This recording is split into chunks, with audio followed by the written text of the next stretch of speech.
गुरु ब्रह्मा गुरु विष्णु गुरुदेव महेश्वर गुरु साक्षात् परम ब्रह्म तस्मै श्री गुरुदेव नमः। वराहपीरं नटवरवपो कर्णियो कर्णिकारं विप्रवासकनकविशं भजन्ति शमाला सच्चिदानन्दरूपाय विशुद्धपत्याधितवे तापत्रविनाशाय श्रीकृष्णाय नमः। सर्वमंगलं भगवान् विष्णु शंखचक्रगदाधारे हे नाथ नारायण हे वासुदेवा। हरे कृष्ण कृष्ण कृष्ण हरे हरे, हरे राम राम राम हरे हरे। श्री राधे मेरे स्वामी में राधे जुगदास, जन्म जन्म महदे जियो वृंदावन को वास। आज श्रीमद् भागवत कथा का सत्संग। आज की कथा बहुत ही सुंदर है।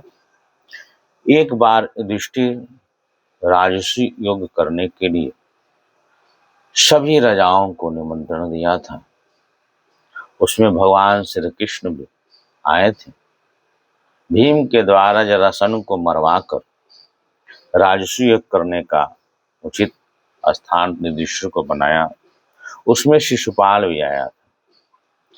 ये हुआ कि अग्र पूजा किसकी किया जाए, जो एक हो तो उसकी सुरक्षा की दृष्टि किसको बनाया जाए।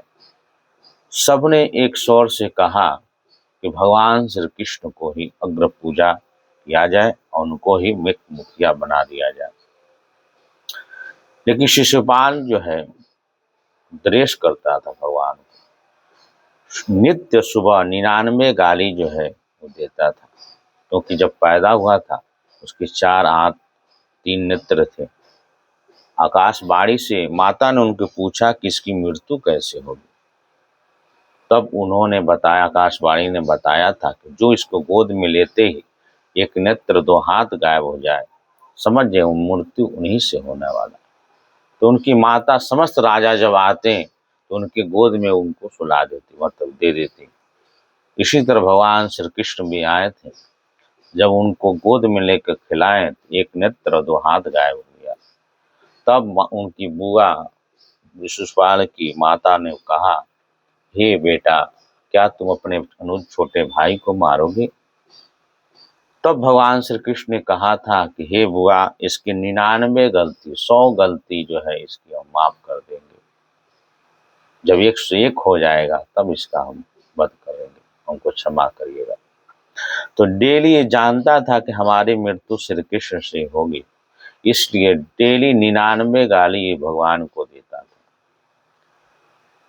इन किन प्रकार भगवान को याद करने से, भगवान का चिंतन करने से मोक्ष की प्राप्ति हो जाती है। ये सब बड़ी सभा में भगवान को लगा गाली देने कि ग्वाले को, यादवंशी को, गाय चराने वाले को तुम अग्र पूजा बना रहे हो। ये भरी सभा में विश्व पितामह द्वाराचार्य इत्या कृपाचार्य वेद व्यास इत्यादि तमाम ऋषिगण है, तमाम लोग उनको बनाओ, इस ग्वाले को न बनाओ। भगवान ने सुनते गए। जब 99 98 हो गया तब भगवान ने कहा, सावधान शिशुपाल, तुम्हारी 98 गलतियां हो चुकी है, गाली दे चुके हो, तुम अब क्षमा नहीं करेंगे, सावधान हो जाओ। ये माना नहीं, क्रोध के मारे भगवान को और गालियां देने लगा।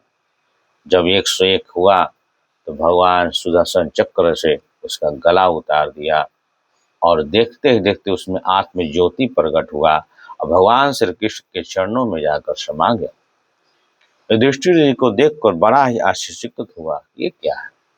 ये तो भगवान को गाली दे रहा था, अब भगवान के ही ज्योति रूप में चरणों में समा गया। तब नारद जी से उस सारी पूजा होने के बाद नारद जी में प्रश्न किए, नारद जी से, हे नारद जी, ये कैसी लीला थी? तब नारद जी ने कहा कि हे युधिष्ठिर, प्राचीन बहुत काल की बात है। सनकादिक ऋषियों ने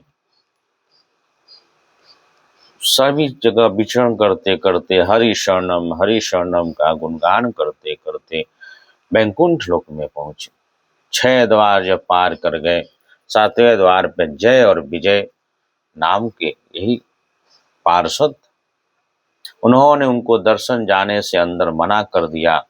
तब उन्होंने ही श्राप दे दिया था कि जाओ 3 जन्मों के लिए तुम राक्षस प्रवृत्ति हो जाओगे, और तुमको उद्धार करने के लिए भगवान श्री कृष्ण भगवान स्वयं अवतार लेंगे। पहले जन्म में हिरण्याक्ष और हिरण्यकशिपु थे, दूसरे जन्म में रावण और कुंभकर्ण थे, और तीसरे जन्म में यही शिशुपाल और दंतवक्र नाम के उत्पत्ति हुए थे, जो भगवान के स्वयं मोक्ष के चक्र से काट कर इसको मोक्ष प्रदान किया। ये वैकुंठ लोक में अब चले गए। तो हिरण्यकशिपु की कथा नारद जी कहते हैं कि हे युधिष्ठिर,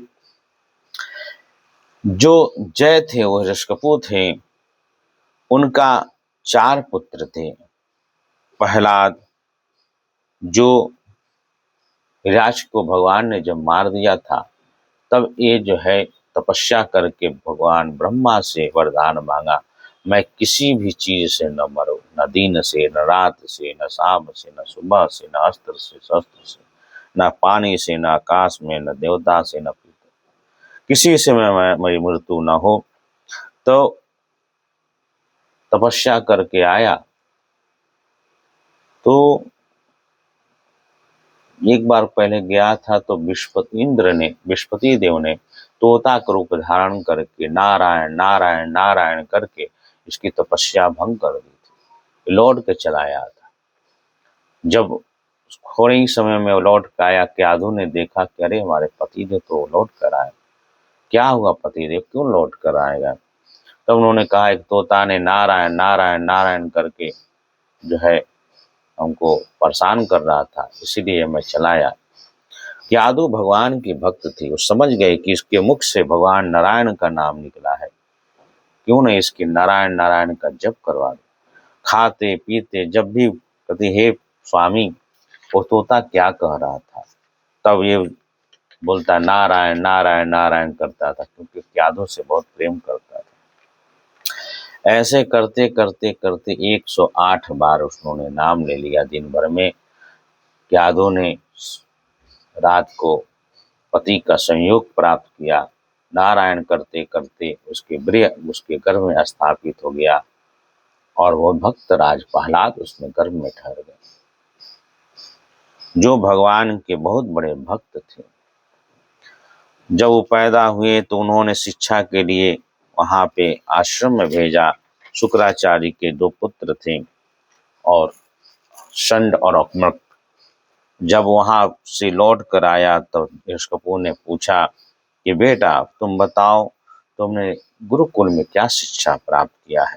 तो नारद जी कहते हैं, हे पिताजी, संसार के प्राणी मैं और मेरे झूठे आग्रह में पड़कर सदा ही अत्यंत उद्विग्न रहते हैं।